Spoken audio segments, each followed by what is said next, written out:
आज हम लोग जानेंगे प्रागैतिहासिक काल के बारे में। तो प्रागैतिहासिक काल वह काल है जब मानव जो है किसी भी चीज़ के बारे में कुछ भी नहीं जानता। ना उसे लिपि का ज्ञान था, ना भाषा का, और ना ही किसी अन्य चीज़ का। तो मानव ने जो है अपने सीखने की जो शुरुआत थी वो इसी काल से की थी। और अब जानते हैं इसके बारे में। तो प्रागैतिहासिक काल को मुख्य रूप से पाषाण काल के नाम से जाना जाता है। अच्छा, अब जान लेते हैं पाषाण क्या होता है। तो पाषाण का अर्थ होता है पत्थर, यानी कि पत्थर का। और काल का मतलब होता है समय, यानी पत्थर का समय। क्योंकि इस काल में पाषाण उपकरणों की प्रधानता थी। पाषाण का मतलब है पत्थर के उपकरणों की प्रधानता थी। विद्वानों ने प्रागैतिहासिक काल को पाषाण उपकरणों की उपस्थिति के आधार पर 3 खंडों में व्यक्त किया है। ये 3 खंड हैं: पुरापाषाण काल, मध्य पाषाण काल और नवपाषाण काल। तो सबसे पहले पुरापाषाण काल आता है, फिर मध्य पाषाण काल आता है, फिर नवपाषाण काल आता है। अब देखते हैं प्रागैतिहासिक काल के बारे में थोड़ा और। तो प्रागैतिहासिक काल वह काल है जिसमें मानव को पढ़ना लिखना नहीं आता था। क्या कहलाता था? प्रागैतिहासिक काल कहलाता था। अच्छा, प्रागैतिहासिक काल के बाद एक और काल आता है जिसका नाम होता है आद्य ऐतिहासिक काल। उसकी जो लिपियाँ है उसमें मानव को पढ़ना तो आता था, लेकिन उसी समय के लोगों को। लेकिन इस समय का व्यक्ति उन्हें समझ नहीं सकता था। तो मतलब हम यूँ कह सकते हैं कि वह समय जिसकी भाषा हम लोग समझ नहीं सकते हैं, तो वह क्या कहलाता था? आद्य ऐतिहासिक काल। और इस काल में मानव को जो है बोलना या पढ़ना लिखना नहीं आता था। वो केवल इशारों के माध्यम से ही अपनी क्या करता था? समझता था एक दूसरे की भावनाओं को। अब जानते हैं पाषाण। पाषाण का अर्थ होता है पत्थर, पत्थर का समय। जब मानव पत्थरों का प्रयोग करता था, उसे किसी भी वस्तु का ज्ञान नहीं था, तो वह पाषाण काल के अंतर में आता है। और पाषाण काल के बाद धीरे धीरे ये क्या करते हैं? सब कुछ सीखते रहते हैं। तो इस समय मानव जो था बिल्कुल कुछ नहीं, खुले मैदानों के नीचे रहता था। उसके पास जो है कुछ ज्ञान नहीं था कि आग किस तरह से जलाई जाती थी। तो फिर धीरे धीरे मानव ने पाषाण काल में ही सीखना शुरू किया। फिर इसने पत्थरों से धीरे तब ये इंसान क्या करता था? खुले आसमान के नीचे रहते थे।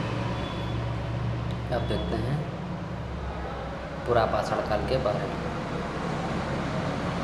तो पुरापाषाण के कालखंड में एक मानव एक शिकारी व संग्रहालय के रूप में अपना जीवन व्यतीत करता था। इस दौर में मानव पशुपालन व कृषि का ज्ञान नहीं था मानव को। यदि अगर हम लोग सोचें कि मानव उस समय का कैसा था, तो वो जो था बिल्कुल अनजान था सभी चीज़ों से। उसे किसी प्रकार का कोई ज्ञान नहीं था। तो ना ही उसे आग का ज्ञान था, ना ही उसने कोई जानवर अपने पालतू बनाए थे पहले, ना ही उसके पास अच्छे घर थे। तो वह खुले आसमानों के नीचे रहता था और पत्थरों से जो अपने औजार बनाता था, वो उनसे मार कर फेंकता था और जानवरों को मार कर उन्हें क्या करता था? खा लेता था। तो उस समय मानवों का ज़्यादातर ठिकाना जो था वो नदियों के किनारे था।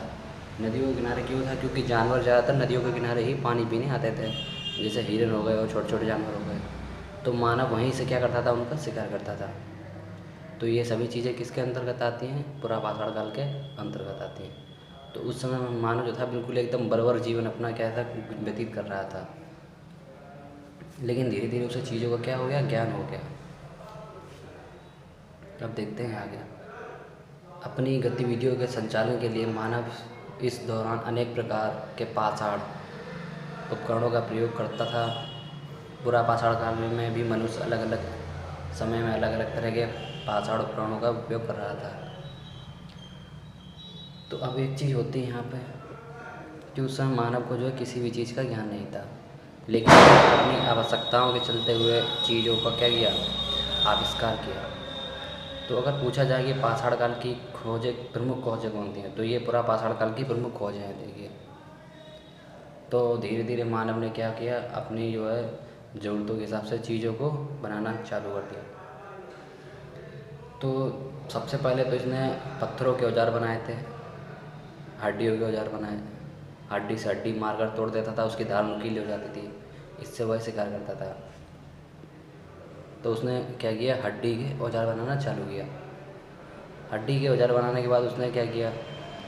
वो पत्थर से पत्थर को मारते थे जब अपना औजार बनाने के लिए, क्योंकि पत्थर से पत्थर मारते हैं टूट जाता है, फिर वो पैना हो जाता है। तो पत्थर से पत्थर मारते थे तो इससे क्या निकलती थी? चिंगारी निकलती थी। चिंगारी जब निकलती थी तो सूखे पत्तों पर जब पड़ती थी तो वहाँ पर आग लग जाती थी। तो हम कह सकते हैं कि इस तरह से मानव ने क्या किया, आग का भी आविष्कार किया। फिर उसके बाद मानव ने जो है गुफाओं में रहना चालू किया। फिर उसने आग के आविष्कार के साथ साथ गुफाओं में रहना, चित्र बनाना भी चालू कर दिया और कब्र में दफनाना। तो अगर पूछा जाए पूरा पाषाण काल की प्रमुख खोजें क्या थी, तो पहली थी इसमें, ठीक है क्या, ये हड्डी के औजार, आग का आविष्कार, चित्र बनाना, गुफाओं में रहना और कब्र में दफनाना।